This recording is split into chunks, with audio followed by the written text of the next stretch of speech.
Hello ladies and gentlemen, welcome back to the channel. My name is Mark Roden and today we're doing a good, bad, and ugly on the Lexus SC300 slash SC400. We're going to talk about both of them because the only thing that's really different in them is the engine, and so it's pretty simple to talk about both of them.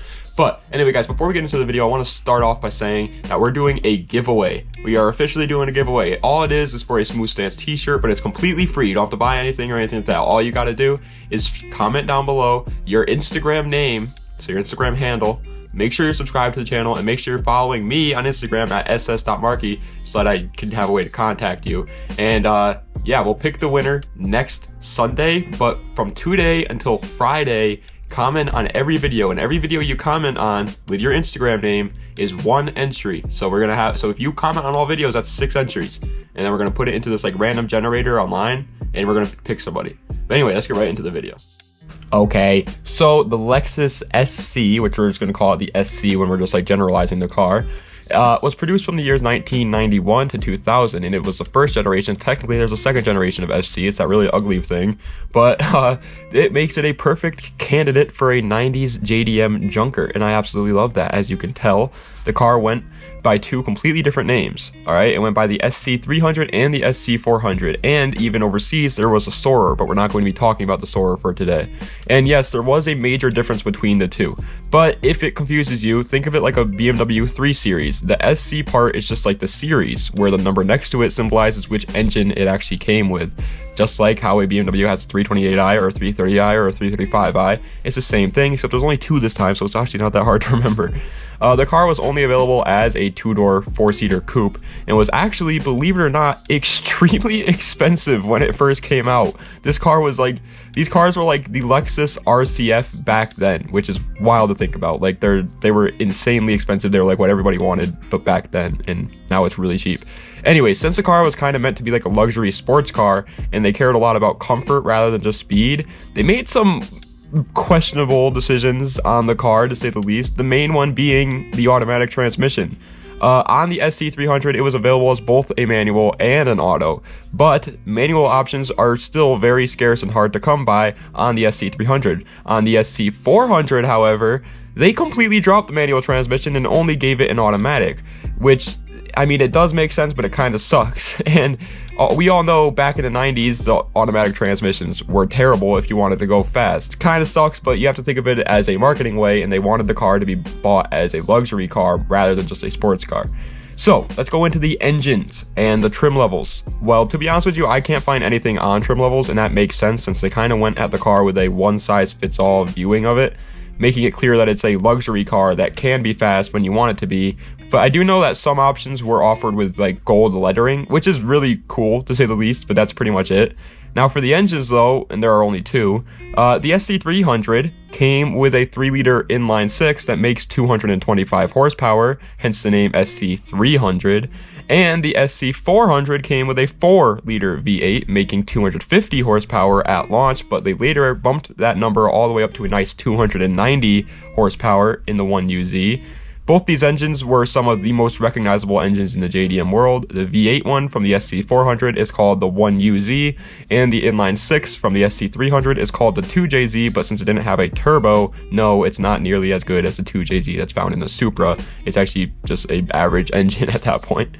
Both the cars were rear-wheel drive as well, which made for some fun, and just wanted to put that out there. Now it's time for modifying them, and they pretty much stay to strictly being a drift car nowadays, and they sometimes can be found as a show car. But back in not too long ago, they were used as a show car a lot in earlier years. But as time went on, the drifters, they really started to see like the potential in the car, and they kind of wanted to hop on it before others could, so that it wasn't like another S13 situation. And now they are used all over the place for drifting. Keep in mind, Lexus is an American brand, so overseas they got the Toyota Soarer, which is a whole different monster in and of itself. But we are not talking about the Soarer. But to be honest, they're kind of the same deal over there as they are over here. They make a good platform to build a drift car on, and they can look good if you turn it into a show car. Now, since the car did come with some amazing engine options and was rear-wheel drive, and it was a pretty lightweight car, kind of, with a massive engine bay and lots of room to have fun in, there are actually a quite surprising amount of drag builds or like street builds out there too, and that makes sense. They are a budget Mark IV Supra, and only like 5 years ago, you could pick these cars up for so cheap, and I mean, they're still pretty cheap now, but literally 5 years ago they were dirt cheap, and so people were picking them up and putting a actual 2J in them when before 2Js were like 10 grand, and they were just building these amazing street cars, and it makes sense. But it's so funny seeing it, because you would think like an SC300 is not going to be fast in a straight line, but they do. Rallying and like track days, like circuit racing, like grip racing, are kind of off the table for these cars, though. Nobody really does it. I mean, I'm sure you could, but it just doesn't really happen. It doesn't really make sense. Why would you do that with one of these? Now it's time to get into the good, the bad, and the ugly. And we're going to start with the good. And the way this works, just so you guys know, is that we go over the good things about the car first, which are great things and you just have to love it. Next is the bad, which are things that are take it or leave it. If you like it, that's good. If you don't, that's bad. Then finally is the ugly. And the ugly are things that are just god awful about the car. Usually cars don't have many uglies, and this one is the same deal. It doesn't have that many bad ones. But we'll start off with the good, and right off the bat is the aftermarket support is pretty damn nice for these cars. I mean, cosmetics is just like any other 90s JDM car. There's plenty to choose from for any kind of like style that you want to go for, but since they have such a popular engine options, there's also a wide variety of engine mods out there for these cars. Next is the community may be a little bit small, to be honest, but boy are they huge in heart. And that sounds cheesy, I know, but they really do like stick by each other, and they help each other out. And also IS300 guys and GS300 guys kind of stay in that ballpark too, because they all share the same engine, so they really try to help each other out. Next is the looks are still to this day so sleek. Now I guess this one is up to you, but I love the looks, and I haven't ever really heard anybody say anything really bad about the car. And I mean, you have to think about, like, the car when it came out was super expensive, so obviously it's still going to have some pretty nice styling that holds up today, because they wanted to make sure that the car did hold up today, rather than just like building a Camry that they didn't care if it was outdated in 5 years or not. Next is, if you happen to pick up a good one, it's actually a really good choice for a daily driver. Both engines are extremely reliable, and you can still have fun when you want to, so it's not just a daily driver, but it's a daily driver that you can have a little bit of fun in. Yes, it's rear-wheel drive, so it's a little bit tougher for people up in the northern areas, but if you live down south and you pick one of these up that has a low enough miles and is in good enough condition, it's actually a really good daily driver. Next is the comfort. They are a luxury car, and even though they were built in the 90s, they still have some insane luxury behind it that would shame some freaking Mercedes-Benz today. And finally, for the good, is the fact that they are only going up in price. You buy one today and you hold it for a good 5 years and just make sure it stays in good shape, and maybe even make it in better shape, and you can easily make some money off this car. But it's going to be hard for you not to modify it, and once you modify it, you're going to start losing money. Now it's time for the bad, which are like take it or leave it things. And right off the bat is the price. It is a weird price. It fluctuates like crazy. Right now, sometimes you can find a manual SC300 for literally under 5K. And then other times it's over 15K with 160,000 miles. Yes, that's actually a thing. I was on Facebook Marketplace. There's a manual SC300 with 160,000 miles going for $15,000. I was like, what? But yeah, the prices fluctuate like crazy. SC400s, they usually sit right under $5,000. That's pretty basic for them. But SC300s, it's very weird how their prices are. Next is the exhaust note. Personally, I love it, but I always put it in the bad and let you decide, so here's a clip.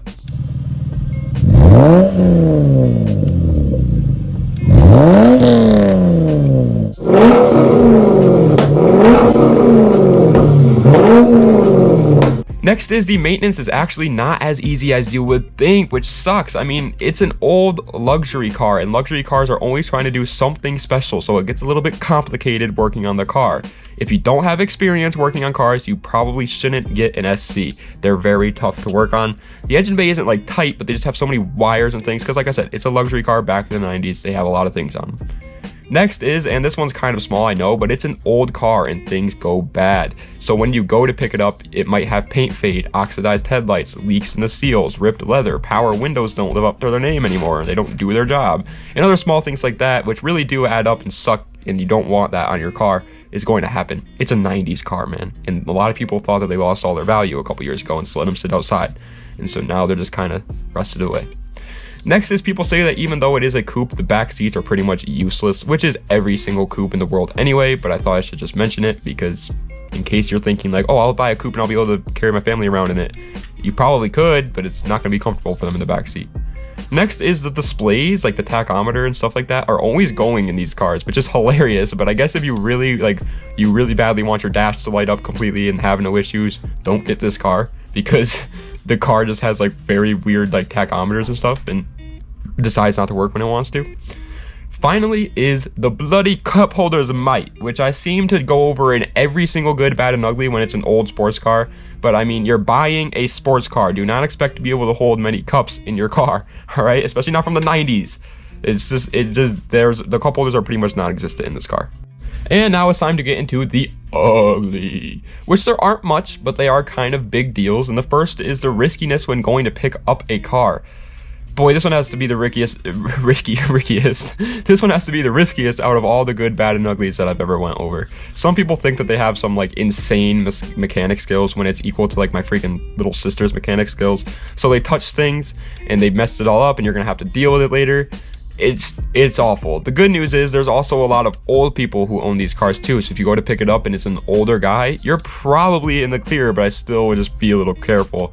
But if you go to pick it up and there's some dude with like friggin' neck tattoos and he's in the Bronx, like, and the car's on like cinder blocks, then he's trying to tell you like the 20-inch chrome wheels on the car are worth $10,000, don't take it, because he's probably messed other things up in the car too, and it's very, very sad. And lastly, for the ugly, there's only two, like I said, is the evap system failures is this car's best friend. I mean, not only do you get like leaks, but some evap control like baloney will just decide that it doesn't want to be a part of your life anymore and just go right out the door in general. It's not just vacuum leaks. There's other things that go wrong in this car a lot with the evap system, and it just kind of sucks, man. You don't want to have to fix those kind of things. And so, do I, Mark Roden, think that you should get a Lexus SC? Well, to be honest with you, yes, if it's in good enough condition, but that's the bad part. If you're young and you're going to pick up your first car and you think you know everything to look for, and you're like, yeah, I got this, man, I know what to look for, I just gotta look around and make sure there's no rust. Just stop, all right? I made that same mistake. Everyone's made that same mistake. Just ask someone who actually knows what they're doing to come with you and look at it, because these cars have been around the block a few times, and there are some sketchy people that have had their hands on them, and you're gonna go there and think, oh yeah, there's no rust on here, it looks like it's fine, and the guy's gonna be like, yeah, it's just got a dead battery, and then you're gonna get back and like, this just doesn't have an engine. Like, the engine's been replaced with like a can of spaghetti. I don't know why I said can, but it's gonna be replaced with something, and you're gonna be like, what in the world? It sucks. If you can manage to get a good enough one and you find like an older guy that's trying to sell it to you, and you don't buy one just because you like really want it, you have to be really patient with these cars. It's a great choice, okay? It's a great choice, but you have to be very patient. I don't know really what I was going with. Besides that fact that it's rear-wheel drive, it's also an amazing daily driver that can get you to school and back on time, but not only in a stylish little cool guy manner, but also comfy as hell. And you might have some serious like headaches working on the car, but you gotta learn somehow. And as for like you experienced enthusiasts that are watching this video and you're looking at the car, go nuts, man. Buy the SC project car. These cars are so sick, and so if you know what you're doing to get it running again, power to you. You and I both know you will have a blast of a time in this car, so go ahead, pick up the SC. But if this is gonna be like your first car, bring someone with you, and be very careful trying to pick it up, because there are some scumbags out there, and there are some people that have touched cars that don't know what they're doing and will ruin it for you. Ask me. I bought a 350Z that was running and driving and got in limp mode on the way back, and I had to take 2 months taking the whole car apart to figure out the problem. So you just be careful with these SCs. They're very risky. But that is the end of today's video, guys. I hope you enjoyed. If you did, be sure to like, comment another video you guys want to see down below, and subscribe to the channel for more. Also, don't forget, if you want to take part in the giveaway, follow me on Instagram at ss.barkey, comment down below your Instagram name, and subscribe to the channel so you can be entered. Every day from here until Friday is 1 entry, so if you comment every day on all those 6 videos, you get 6 entries. And we'll do like the randomizing, and we'll do the picking on Sunday. So if you guys are ready for that, I hope you guys are excited for that. It's free, all right? It's bone free. Like, you don't got to pay a dime, my boy. I'll even pay for the shipping. You don't got to pay shipping, all right? That thing's going right out to you. Give me your address, give me the size you want, the color you want, and we'll get it out to you. Anyway, guys, check out the website as well, because I forgot to say it in the beginning of the video, www.smoothstance.com/shop to pick yourself up anything. And das vidanya, have a nice night.